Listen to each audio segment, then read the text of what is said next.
Hi. So today I am finishing up this cute little side table. I have a matching dresser that's going to go with it. And I have already painted the base in a lovely color by Wise Owl, 1 Hour Enamel in the color Celtic Fog. And now I'm going to stain the top, and I wanted to show you my process. I'm going to be using this product. It's Dixie Belle Voodoo Gel Stain in the color Tobacco Road. To prepare the piece, I've sanded it down. I started with an 80 grit sandpaper to remove the old finish, and then I went through 120, 220, and finally finished with a 400 grit sandpaper. You're going to hear us talking about sanding through the grits.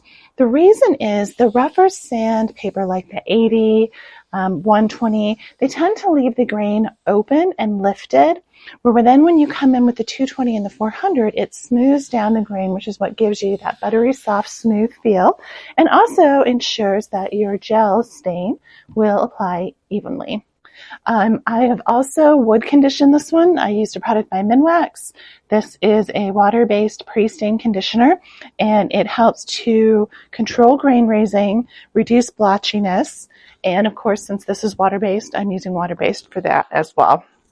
Now, if you've never put stain on before, it can be a little intimidating.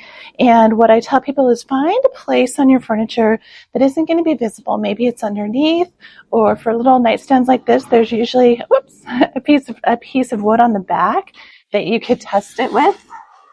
My drawers don't fall and damage themselves. But I've already done that. So what I'm going to do now is I've made sure that the product is thoroughly shook. It's been sitting in my closet for a while, so I'm going to shake it up, make sure that there's nothing settled on the bottom. I have a sponge that I'm going to use to apply it, and I like this to be just a little bit damp. And I'm keeping a wipe away rag close by.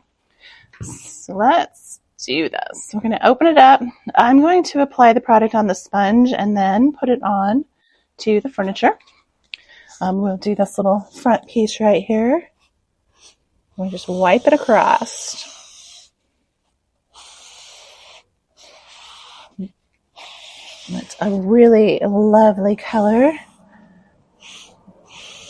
The easy thing about putting it on with a sponge is that you're basically applying it and removing the excess at the same time.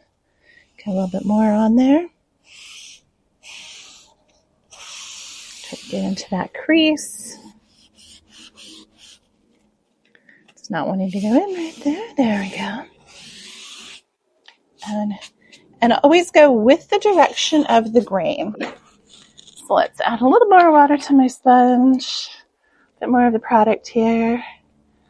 And let's start doing the top. So I'm going to start at one end, and I'm just going to go all the way across. Notice I'm going in direction of the grain. Getting that crease right there. Come over onto the edges. And I'm just going to keep repeating this now across the entire piece.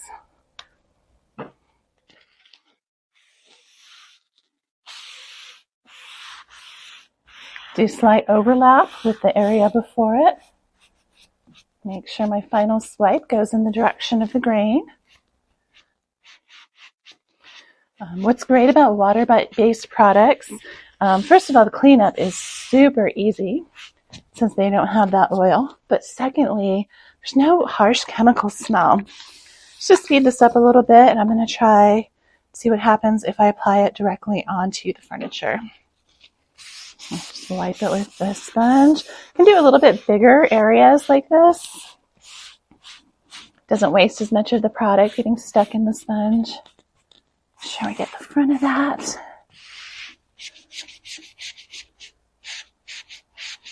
Get the edges.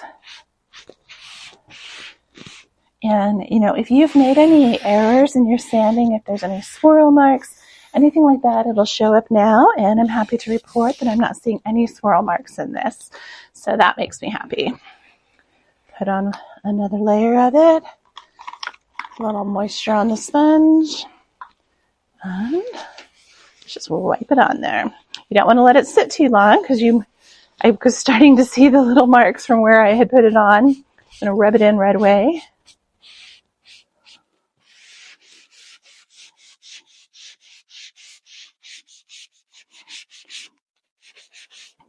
I feel like gel stain rather gives you a little bit more control of the color. This is just one coat. This is probably all I'm going to put on because I really don't want this particular piece to go much darker. Now that I have that on, I'll just go back, wipe it with one of my blue shop towels, make sure I get any of the excess off. Go into these little creases right there. And there you go. She looks gorgeous. Whoops. well, the top looks gorgeous. Now I have to check on that drawer.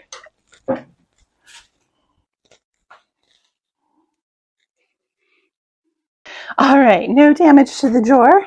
It's great paint. And here's what the top looks like. Now let's go back to where I started. This is your typical vintage maple dresser set.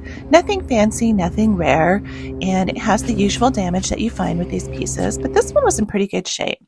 So I started my process first just to prep. I do that by sanding down the piece. Sometimes I will strip with a chemical stripper, but I really hate doing that. And I could tell that this finish was going to come off pretty easy. So I did my sanding through the grits. I started with the 80 and then went up to 400. Then I removed all of the hardware. I always keep the hardware whether I'm going to put it on this project or not. I'll use it for something in the future. Then the part that I hate the most, just cleaning it. I clean with warm water and Dawn dish soap, wipe that off with just clear water, and then I go over it with a degreaser like Simple Green.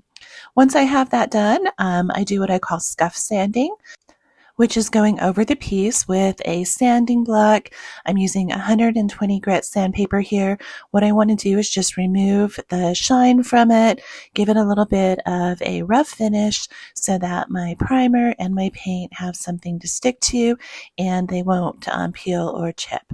Now, I hate using shellac, but I have committed to using up all of the products I have in my garage before I buy any new ones. So I'm just going to use clear shellac as a primer. This will do a nice job of sealing the piece and prepping it for paint. For this project, I'm using 1 Hour Enamel's Celtic Fog. This is a new color that I haven't used before, and it is an all-in-one paint, which means it has a primer and a top coat, but I still like to go ahead and prime my pieces just to make sure that the paint is very durable and will last for years. I could spray this. That would probably be the quicker method, but sometimes I just love hand painting. Hand painting furniture is so therapeutic for me. It gets me out of my head, and it's just so satisfying to see the paint go on and create something new from something old. I like these little angled handheld paint brushes. They are very easy to use. You have a lot of control and they don't hurt my wrist. I found some of the longer handled paint brushes do hurt my wrist. So the first coat, it goes on nice and smooth. I do a light sanding between each coat. Now for the drawers, you have two choices. You can either just slide them out and hand paint them like I'm doing this top one here, making sure that you really get each of the edges and that you go around the entire piece. Now after you put your first coat of paint on, you want to go back over it with a brush that doesn't have paint on it to make sure that there's no drips along the edges.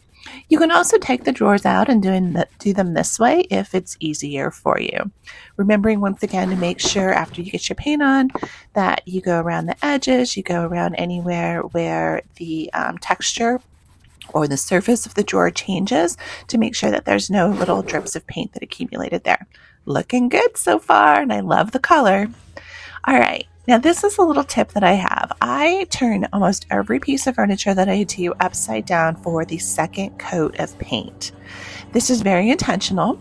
This ensures that I am getting paint into all of the design elements of the piece. It also ensures that when my clients are moving the pieces, whether it's loading them in their car or moving them around in their house, if they turn them on their side, if they turn them upside down, they don't see any unfinished edges. It just adds to the professionalism of the paint job that I'm doing. If you're tired of watching me paint, watch the cabinet door on the left side of the screen.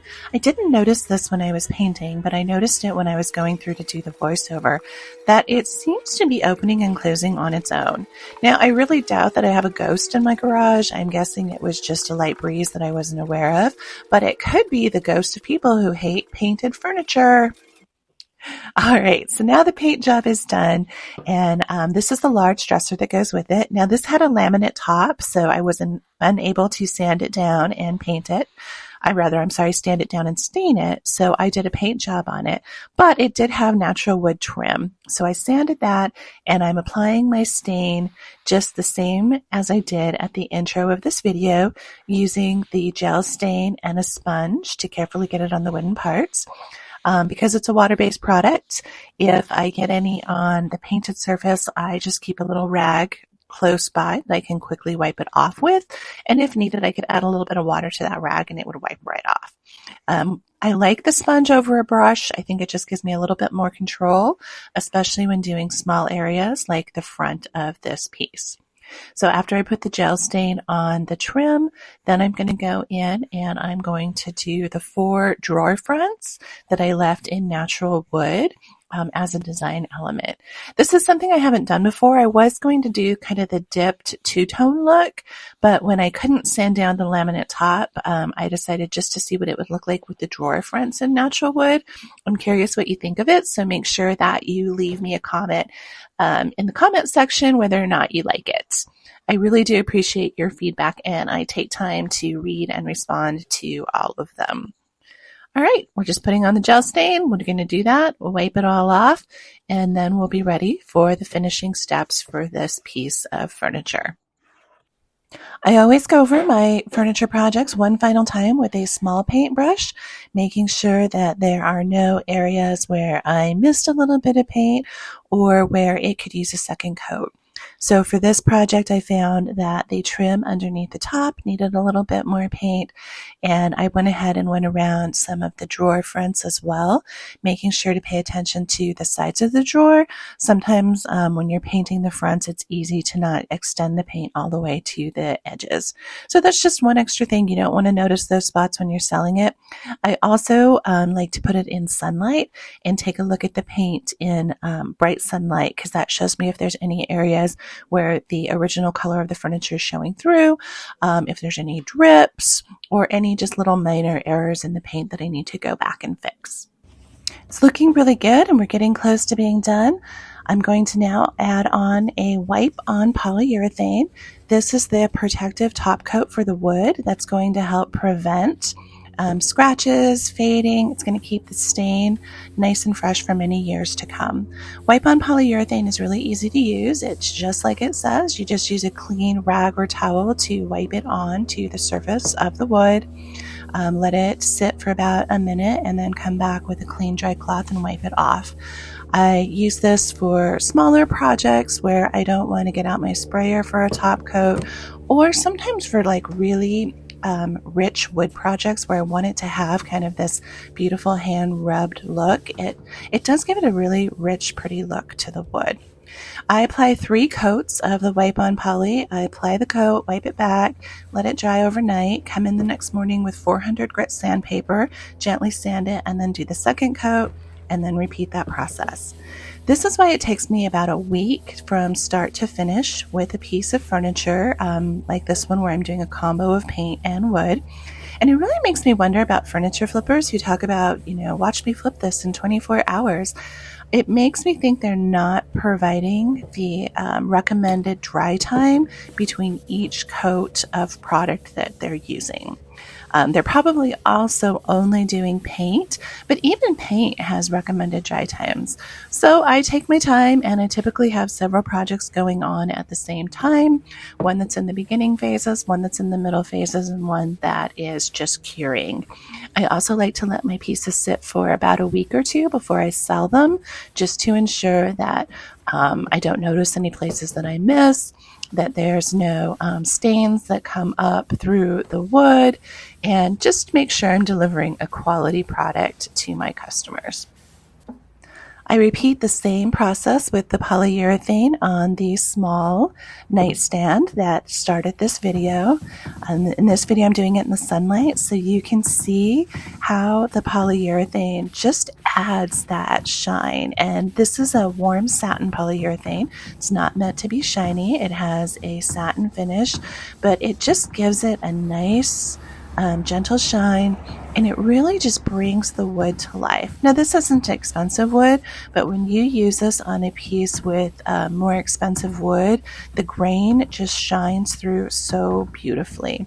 This is probably my favorite part of any project, is bringing the wood grain back to life. I'm putting the finishing touches on this dresser and nightstand that I just made over using paint and stain. And one of the things that I wanted to do was change out the hardware. It came with this traditional kind of vintage hardware. Some people call them bat wings.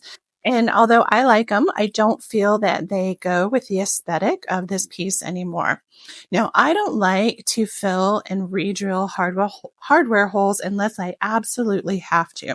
So what I do in some cases is these are 3-inch holes.